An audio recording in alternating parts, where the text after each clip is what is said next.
Hi. Hi. You want to tell me who you are? I'm Shayna Roth. I'm a senior producer here at Slate. And sometimes host. Shayna lives with her family in Grand Rapids, Michigan, and for the past few weeks has been contending with some pretty dramatic weather. Can you tell me how you spent your Tuesday morning this week? So Tuesday morning started out, I thought, like any other day. I got up around 6:15 to get my daughter ready to go for summer camp / daycare. And it was raining. It was storming a little bit. Wasn't really expecting that, but thought it's been raining a lot lately. We're getting her ready to go. She's just finishing up her breakfast. And then all of a sudden, the three of us, my husband, my kid, and I, were talking in the kitchen. I just put my hand up because I hear something really faint. I'm like, wait, stop. And I hear the siren. And we all, my husband and I, we look at each other, we go, in the basement. And off we went into the basement because the tornado siren was going off in our neighborhood. So we spent about a half hour in our basement until the alarm finally stopped.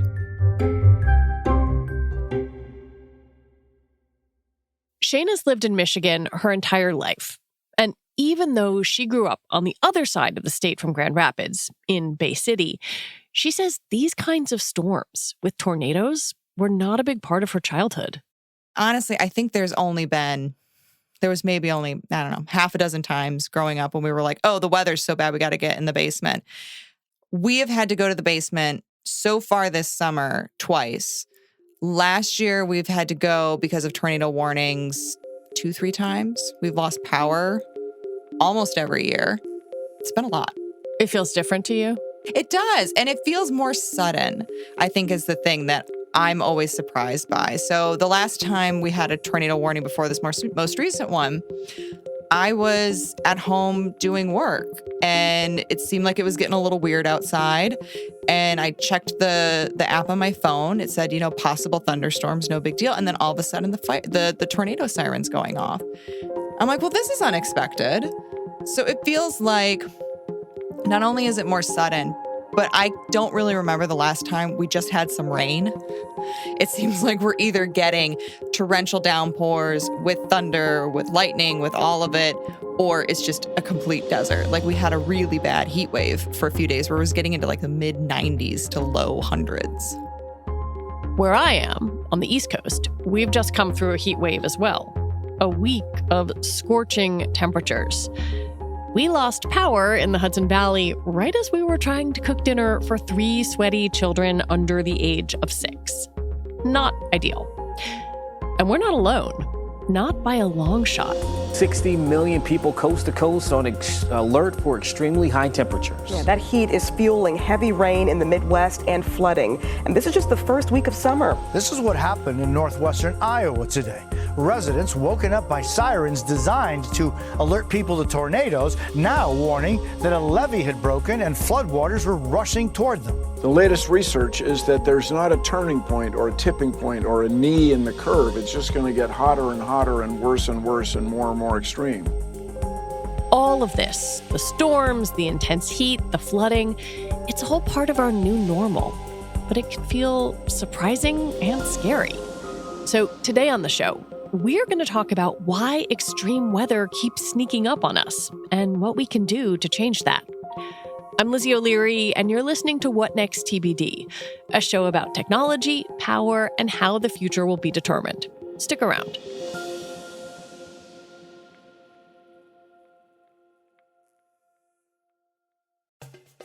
Get 3% daily cash back when you use Apple Card to buy a new iPhone 15 or pair of AirPods at Apple. You can choose to grow it at 4.4% annual percentage yield when you open a savings account through Apple Card. Apply for Apple Card in the Wallet app on iPhone. Subject to credit approval. Savings is available to Apple Card owners, subject to eligibility. Savings and Apple Card by Goldman Sachs Bank USA, Salt Lake City branch. Member FDIC. Terms and more at applecard.com. When it comes to your finances, go for the credit card that's always there for you. With 24/7 U.S.-based live customer service from Discover, everyone has the option to talk to a real person anytime, day or night. Yep, that means no more waiting for, quote, normal business hours just to get a hold of someone. We're talking real service from real people whenever you need it. Get the customer service you deserve with Discover. Limitations apply. See terms at discover.com/creditcard. If you look at the weather news over the last few weeks, it's frightening. More than 100 million people on the East Coast have been under heat warnings. In the Mountain West, temperatures have been roughly 15 degrees above normal. Overseas, it's worse. In Pakistan, more than 500 people have died from extreme heat. Then there are the storms and the flooding and the tornadoes that Shayna was talking about. Sure, it's summer, but it's only June. This does not feel normal. So I called up Daniel Swain. He's a climate scientist at UCLA who studies the intersection of extreme weather and a warming planet. I wanted to know if Daniel was surprised by what we've seen in the last few weeks. Well, yes and no, in the sense that we have seen a rather extraordinary spate of extreme weather in recent days and weeks and years and over the past decade or two. And some of this is that today we're more aware of extreme events when they happen than ever before. In an interconnected world, we hear more about them. We see them visually with smartphone cameras in places that probably had lots of events previously that we never actually witnessed unless you happened to be there. That's one side of things. But the other piece here is that the climate is changing. It is warmer than it used to be last year, and now this year to date are the warmest such periods on record in recorded human history. And that does mean that we are actually seeing more extreme weather. What seems to be surprising to people, I think, is that they're experiencing extreme weather in ways that they had never experienced before or that they weren't prepared for, in this kind of that doesn't happen here phenomenon. Why is that happening? I'll back up a moment and just think about what it means to be taken by surprise by an extreme weather event. And some of this is because certain kinds of extreme weather are inherently kind of sneaky. They develop quickly, and if you aren't really paying attention, seemingly out of nowhere. So, for example, a severe thunderstorm, the kind of event that might bring giant hail or tornado risk, usually in the warm season, so that would usually be in the summer, as we're in now, does have the potential to develop seemingly out of nowhere over just an hour or two. So clear skies at noon giving way to mid-afternoon violent thunderstorms. Whereas, say, a blizzard or a snowstorm, that isn't going to just appear out of nowhere. Now, the fact that it develops quickly does not mean that it's not predictable from a scientific and meteorological perspective. And so this, I think, is where there's a big gap, is the perception that these events, because they arise suddenly, are therefore things that we can't foresee in advance. But that's not necessarily true. And I think this is maybe the beginning of a broader conversation on how we interpret weather forecasts and consume weather and climate-related information more as a society. I want to dig into that, but first I want to get that second part of this, the climate part. Is this that the sort of underlying theme of climate change is changing overall weather patterns with the sort of human misunderstanding of forecasting layered on top of that? I think that's essentially true. And I think sometimes surprise over the suddenness of weather, that types of weather that have always been relatively sudden, sometimes gets conflated with climate change as making things more unpredictable. But when it comes to climate change, the most obvious thing that's shifting, of course, are temperatures themselves. It's a lot easier to achieve very high temperatures that historically would have been rare or even unseen. Rising temperatures lead to an increase in the atmosphere's ability to hold water vapor. Daniel has a name for this: the expanding atmospheric sponge effect. It actually works in both directions. Of course, a larger sponge can absorb more water. So if you spill a bunch of water on your kitchen counter and have a comically oversized kitchen sponge, you're going to be able to soak up a lot of that water. and then wring out a large amount of water that scales progressively with the size of that sponge. So, of course, you can understand why there might be more extreme precipitation, more extreme storm events because of that added water vapor in the atmosphere.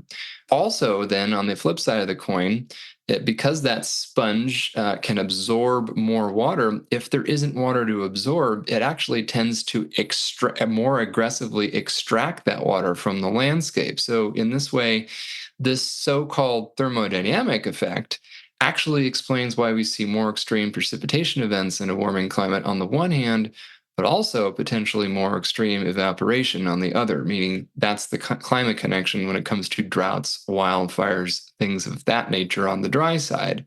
You put all of these together, and you actually are affecting most types of extreme weather events as temperatures rise because of these sort of secondary effects of the temperatures increasing themselves. The last time we had you on the show, we talked about how the weather apps that I might have on my phone were largely crappy. But we also talked about how the science behind forecasting is better than it's ever been and is continuing to get better. So why do we have that dichotomy? Because I think that's where that aspect of, I looked at my phone, it didn't say there was going to be a major thunderstorm. That's where that comes in. Yeah, and I think this is a really critical piece because, as you mentioned, and as we've discussed before, weather forecasting objectively is literally better than it has ever been in all of human history. But I'm not convinced that everybody feels that way. In fact, I hear this all the time that weather forecasts somehow have gotten worse or that they're bad. And then I occasionally will ask people, where they're getting their forecaster information, and it usually is these smartphone apps or their, the widgets on your desktop computer screen that are giving you like an icon and a temperature for the day. And the challenge here is that for certain kinds of weather conditions, that works well enough. Obviously, if it's a sunny, clear day, that's a pretty simple icon. It's easy to get that one right in terms of communication. But imagine instead a day in summer, for example, like many days that we've seen recently, undoubtedly we'll see more in the coming weeks and months, where there's a 20 or 30% chance of afternoon thunderstorms where you happen to be, meaning a 70 to 80% chance of no afternoon thunderstorms in your location.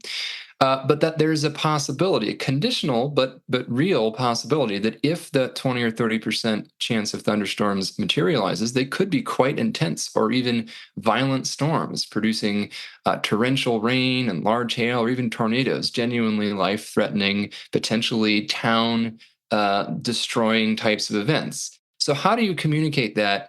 Well, the Weather Service would communicate that pretty directly. They would probably say something like sunny in the morning, clouds increasing in the afternoon, with a 30% chance of thunderstorms that may be severe. But the weather app might just give you that partly cloudy icon. And so I think this is the challenge in oversimplification. In some cases, it works. If it's going to be snowing all day, you get a snow icon and it snows, and that's a relatively straightforward thing. But these are the edge cases that really aren't edge cases because this happens, much of the summer in many places around the world. At the same time, I'm amazed by the degree in which technology and disseminated technology can tell you specifics about certain things. Air quality is one that, as a mom, when my child is going out to play, I can look at an air quality map of Brooklyn and see, oh, it's going to be orange, in this spot. That's not a great idea. Similarly with wildfires, there is technology to be able to track those fires and consumers can access that. Do you see developments in being able to disseminate this specific kind of information? I'm really thinking about the summer wildfire season here. Well, the high quality geospatial wildfire smoke and air quality data generally, that did not used to be available. That's a relatively new thing in the last 5 or 6 years. Say, again, using the example of like afternoon thunderstorms in the summer, these truly are emergent phenomena. So, a big winter storm might move from the Central Plains through the Midwest to the Eastern Seaboard. So this is something that, this giant lumbering system, hundreds or even thousands of miles on a side that you can see coming on a satellite. If you're up in a plane, you can see it out the window. But a localized thunderstorm is something, it's often essentially one giant individual cloud. And they can develop quite suddenly out of effectively what are initially sunny, hot, and humid conditions. And they're often quite localized. So when you do get severe weather and tornadoes and giant hail, the classic story is, one side of town was hit and the other, is sort of left scratching their head. What storm? So these are so sparse, if you will, in space and time, that this makes it not only a different scientific prediction problem than, say, a big, giant East Coast scale winter storm, but it also makes sort of the observational piece tricky. Where sometimes, and this is the other thing that people have mentioned in their smartphone weather apps, telling them that the weather outside is completely different right now in real time than it actually is. Either it tells me it's raining and it's sunny, or the reverse.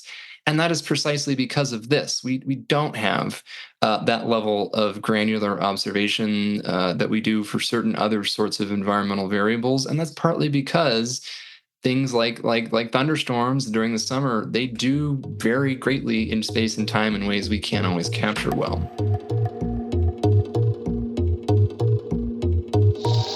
When we come back, there is a way to know what's coming, but it's not on your phone.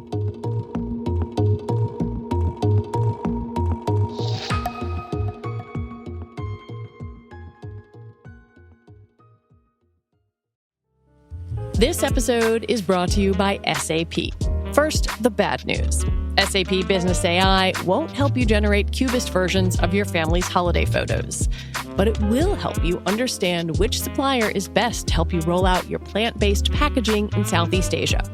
Identify the training your junior project manager needs to rise up the ranks, and automate repetitive tasks while you focus on big innovations, so you can be ready for the next opportunity. Revolutionary technology, real-world results. That's SAP Business AI. This is the story of the one. As head of maintenance at a concert hall, he knows the show must always go on. That's why he works behind the scenes, ensuring every light is working, the HVAC is humming, and his facility shines. With Grainger's supplies and solutions for every challenge he faces, plus 24/7 customer support, his venue never misses a beat. Call quickgrainger.com or just stop by.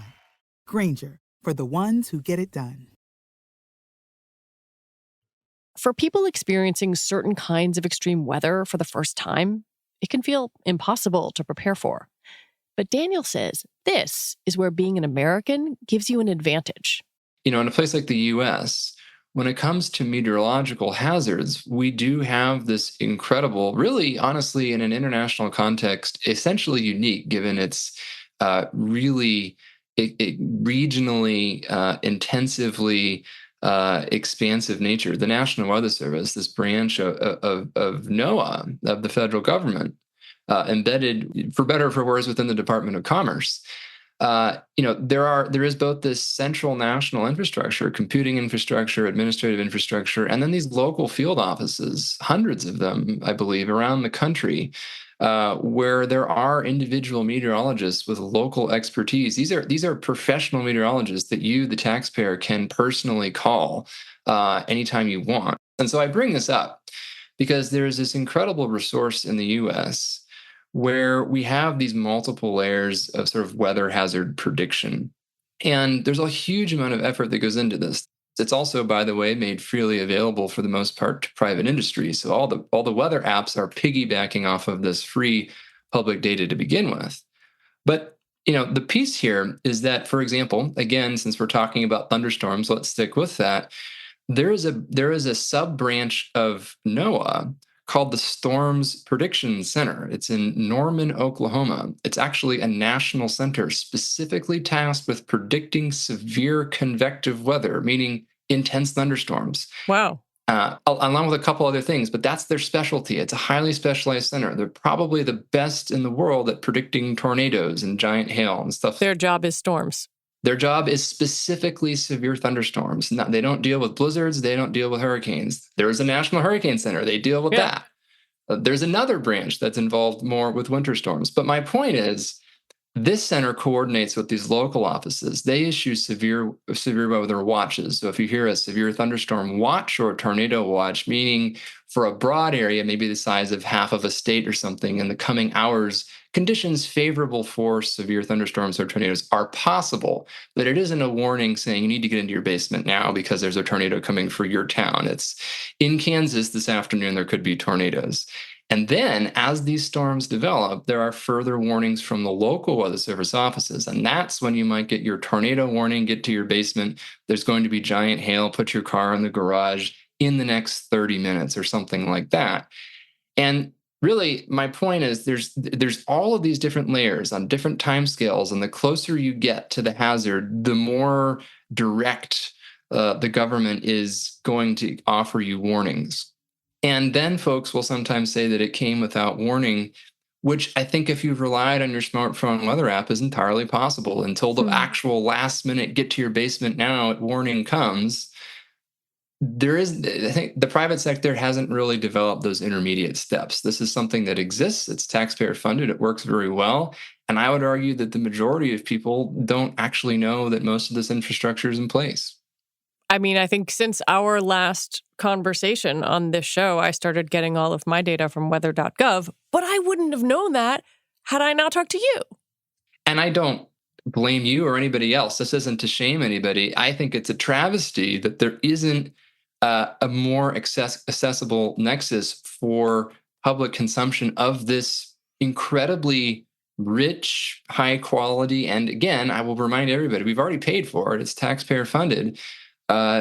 Information that's out there about weather. But there has been historically been pressure preventing the Weather Service from developing effective public communication tools because that's viewed as essentially competing with the private sector, and the private sector is supposed to be responsible for this.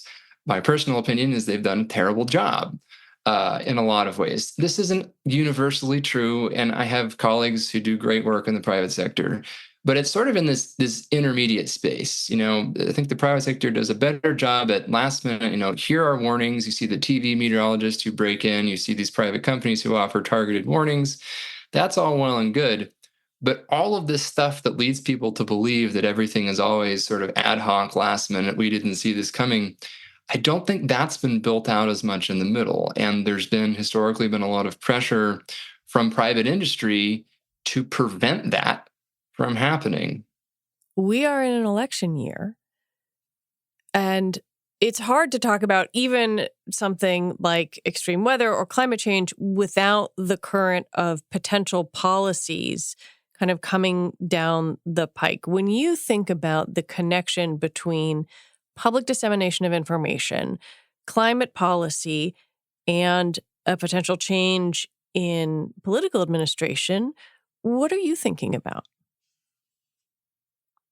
This has become an increasingly politically contentious issue, I think, with each of the last several election cycles, certainly presidential election cycles, which is fascinating because, the provision of effective taxpayer-funded meteorological services is one of the most trivially, obviously viable uses of public funds. I mean, the return on investment there have been studies on this. It's such a large factor that it's one of the simplest things to justify in terms of federal expenditures to return. And yet there is, in reading is some of the Project 2025 documents that have been circulating in the past several weeks. These are a Heritage Foundation funded group of goals, correct? That's my understanding, yes. And in these documents is essentially described a plan to privatize an even greater fraction of the meteorological services and essentially prevent federal scientists and meteorologists from, offering this kind of detailed, high-quality weather forecast and weather hazard warning type information that they have done for decades.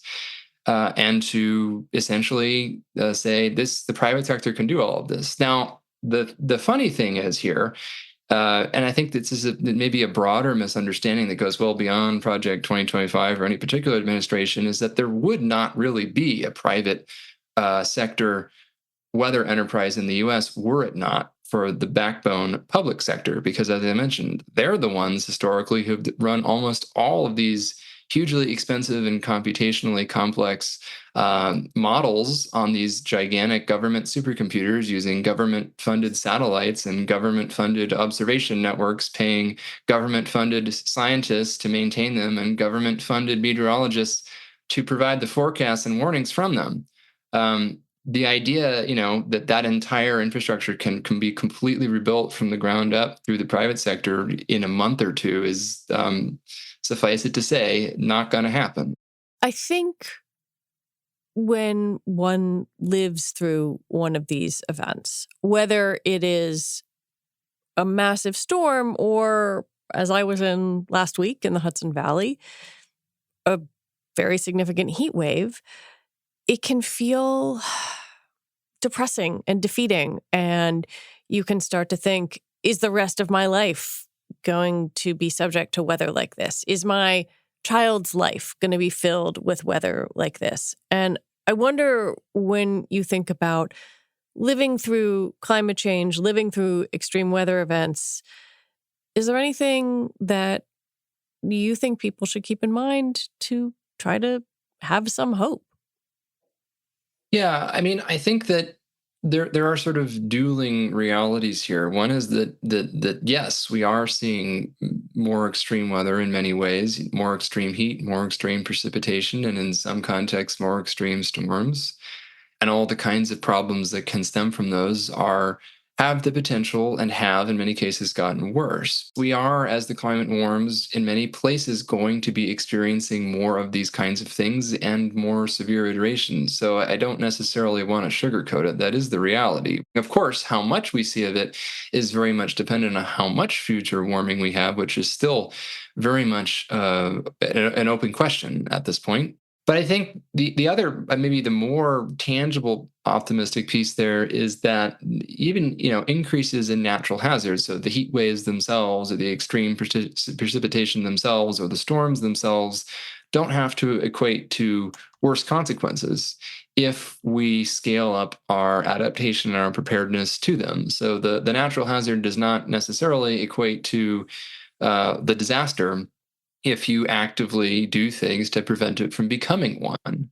An extreme weather event does not necessarily a disaster make, especially if we try hard to increase our resilience to these kinds of increasing extremes. And honestly, that would be something we would want to do even absent climate change. Whether or not climate change is influencing a specific extreme event type, we probably want to be doing these things anyway because they're kind of win-win. It's still better for society to be more prepared for the kinds of extremes that we used to experience to minimize the risk of bad outcomes.